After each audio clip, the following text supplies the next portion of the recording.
Alright. Now that Destiny 2 has been out for a little over a month, I wanted to take some time to offer a short 4-video series on my critique of the game. This is the first video, and I will focus on what I hope to be a constructive critique of the PvE aspects of D2. I'll be focusing on things I would like to see changed or aspects of the experience I think could be improved on. The next video will be my celebration of what I love about PvE. Then we'll repeat the 2-video process for PvP. First, a little bit of background on me. I consider myself to be a hardcore Destiny fan and veteran. I have logged nearly 4,000 hours into the first game and consider myself to be well versed in every in-game system that Destiny has. This is also a biased critique. I'm very openly a super fan of Destiny. So as objective as I'm going to try to be, I also see Bungie's vision for what they have created, and I cut them a lot of slack. I've taken the last month to acclimate myself to Destiny 2's ecosystem, and I feel confident that I understand and have experienced to the fullest every aspect of the current content offering. I also manage a clan of close to 70 active members, and I've engaged in numerous healthy debates about the overall adventure that is Destiny 2. I'll be going chronologically through this critique in the order that a player gets to experience the various aspects of the game. So let's dive in. It's no secret that the original Destiny had a bit of a struggle within its campaign.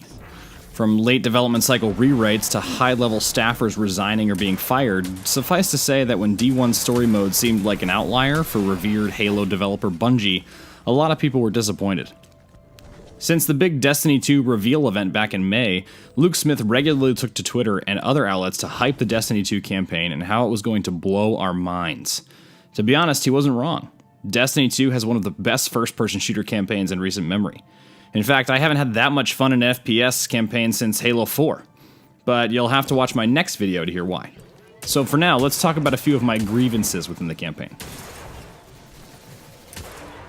While I'm sure it had to do with technical limitations rather than cruelty or laziness, I would have liked the opportunity to update my character's hairstyle or makeup. Without going into the intricacies of how legacy rewards are not dependent upon maintaining an exact imported character, I believe it would have been cool to force players to keep their race, gender, skin tone, etc., but change aesthetics to show maturity or preference before the beginning of the game. The player character in Destiny 1 did not play a major narrative role throughout the campaign. When your Guardian did speak, it was in single lines that did not emote or show much depth or breadth in the writing. That aside, it brought a little humanity to the character and made them feel like they existed in the world, especially during cutscenes where the helmet was removed. I really don't think that making my character mute for D2 added any more of an increased sense of self within the character as Bungie said they intended. In fact, because I play as a female, blue-skinned, awoken character, I actually think that her standing there in awkward silence during emotional sequences removed me more from the overall immersion. I'm not asking for Mass Effect here, but couldn't the same person who recorded the 32-odd death moans have taken 5 minutes to say, "I won't let you down," to the Vanguard in their time of peril? These side quests feature some of the coolest set pieces and lore that the PvE experience offers.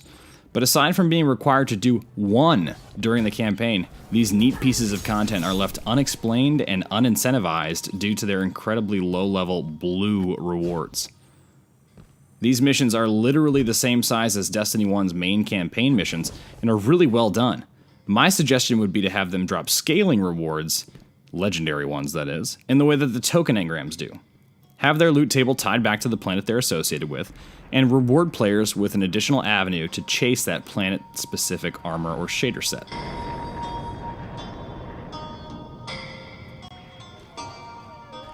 Are they scanning that thing, or is it scanning them?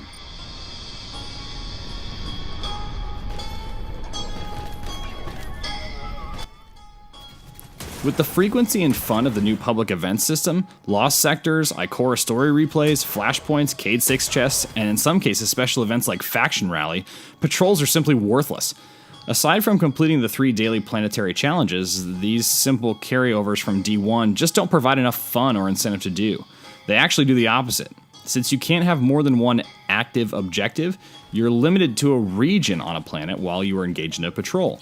Unless, of course, you picked a patrol mission where you are forced to travel a long distance by Sparrow into an entirely new region only to stand on a cliffside and get shot at while your ghost counts to 100 in increments of 7.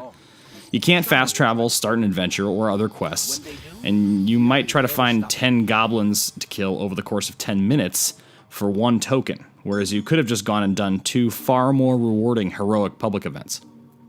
I don't really have a suggestion on how to improve this experience. I honestly might just say to remove it, and at the same time also remove the chest materials farming ceiling. Or at least give me an on-screen cooldown timer. I still can't figure out why I'm being punished for playing the game too hard or too fast. Gaul had a few subordinates that were specifically named as targets for us to eliminate throughout the campaign, and I was pretty disappointed to find out that these powerful and important instruments of Big Bad Gaul were nothing more than another shielded yellow bar enemy with a longer name and maybe a more ornate flag on their back. It would have been cool to see these mini-bosses have special mechanics of their own and blow up the campaign even more with strike-like strategy required to overcome them. It would have definitely added to my experience and my feelings of heroism and badassness throughout the campaign. Even Gaul himself was admittedly an underwhelming boss fight. I was very excited when I figured out that he was going to channel his light to fight us. I was like, okay, this is going to get real! But in reality, his strange channeling of the light led to something that was not much fun to fight.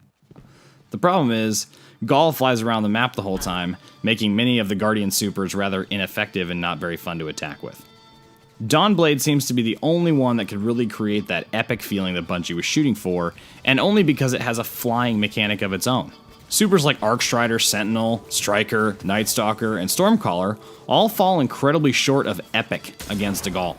The underpowered Golden Gun and Nova Bomb also offer a feeling of one and done, leaving the player to go back to what they were already doing anyway, shooting a Gaul with their energy weapon since power ammo was pretty uncommon as a drop in that final boss room. I would have given Gaul a varied moveset for each element he channeled. For Arc, I would have kept the flying and the lightning. This was the most fun to dodge and counter. But I would have also added a very fast ground-based shoulder charge that was almost unavoidable. For the Void element, I would have had him throwing little fist-sized Nova Bomb grenades and had him surrounded in a circle of Void Wall flames, making it impossible to hit him up close during this phase. For Solar, I would have lit Gaul on fire, giving him big solar fists of havoc, kind of like the Brother Strike from Taken King. Finally, I really wanted him to use his size and speed to do stuff outside the super attacks, like grab us and throw us if we got too close, or pin us to the ground and kick us. Using semi-scripted moments like that could have done wonders for making Gaul's defeat feel that much more awesome. I've only played like 4 or 5 strikes in the actual strike playlist in D2. There just isn't enough incentive for me to choose that over public events or patrol or story missions. The reward system, while it's decent for getting multiple tokens at once, does not nearly equate the number of tokens one could receive simply by visiting a planet and running around for the same amount of time. The bosses are so interesting, and it's a huge bummer to me that the strike playlist itself doesn't have a better structured reward system.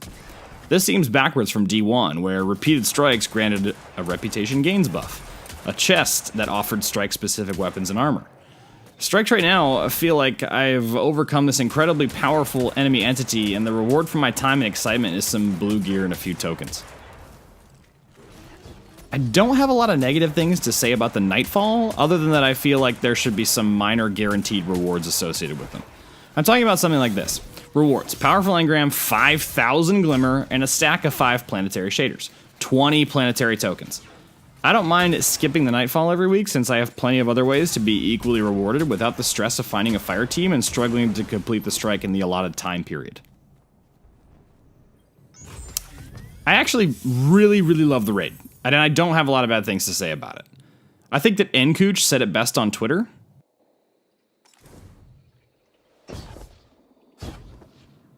But there are a few minor letdowns that left me more perplexed than anything else. I don't claim to know every secret within the Leviathan raid. In fact, I'm pretty sure there are many that I don't know. But here's where my problem is. My group does raids blind the first couple of times through. It feels more accomplished and gives us that sense of teamwork and celebration. We loved getting a chance to discover some secrets and solve some puzzles naturally as part of a linear progression between major encounters. King's Fall did this perfectly. Whether it's the flower plate maze puzzle before Golgoroth or getting to the exotic chest across from the peg wall, these moments were a chance to take a breath, reset, and look for hidden Easter eggs and rewards. The decision to create an almost entirely separate, redundant experience beneath the actual raid was a misstep in my opinion. The chest labyrinth is cool, for sure, but it's almost a standalone activity, and one that's hardly worth it given the rewards earned. Raid tokens are nice, yeah, but by the time you've collected the maximum 3 chests per raid, it's been an hour and your group is ready to be done. Given the non-linear style of the raid itself, there really was no good way to incorporate secret chests. So my solution? Have each major encounter on a different level of Callus's castle, and make the paths between them more like the mini obstacle courses of King's Fall and Wrath of the Machine. I wanted to just end with a few little things that I find either like super confusing or downright frustrating. And that's only, again, for PvE. The tokens. While I actually really like the token system as a whole, I do find it to be an odd way of rewarding players during the more special activities. For example, I don't think that tokens are the best solution for things like Iron Banner or the Raid. In the Raid specifically, it's odd that I have a more likely chance of getting drops from turning in tokens than I do from major Raid encounters.